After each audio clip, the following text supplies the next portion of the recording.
So this is our hanging lat stretch as part of our movement preparation section. So just something we're going to use to try and improve the range of movement and the freedom of movement that we have around the shoulder joint after we've done a little bit of self-massage work. So Dave's going to find something we can hang off. We're going to show you a couple of variations, but we're going to start on a ring, and that could be a strap or anything which you can find to hook around a stable object. So this is what we're going to do. We're going to grab onto the ring. Dave's going to twist his thumb upwards, okay, and then he's going to just sit into this, kind of making a C shape with his back.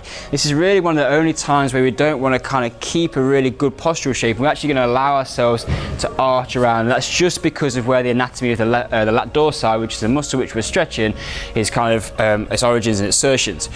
That's a lesson for another day.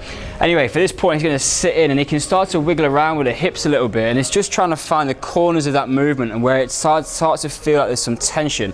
You're going to feel that stretch coming down the side here where the lat sits, and just kind of hang out there a little bit, spend some time finding the uncomfortable bits where the tightness is, and just start to mobilize it out. You don't have to hang in here. One of the important things about stretching is we're not trying to rip bones or muscles from bones. We're just trying to gently kind of ease out a little bit of extra range in that muscle. So nice and gentle. Second variation might be just to throw in, if you've got a resistance band or some kind of TheraBand, we can just hook it around the wrist, go back into exactly the same shape. He's doing the same thing.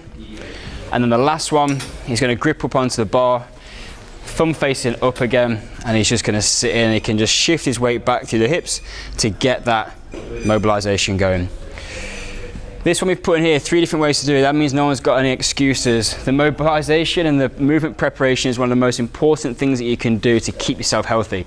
No one wants to be injured, because that means we can't train, and that doesn't take us then closer to our goals. So make sure you're looking after the shoulders particularly. It's an unstable joint and it needs a little bit of TLC.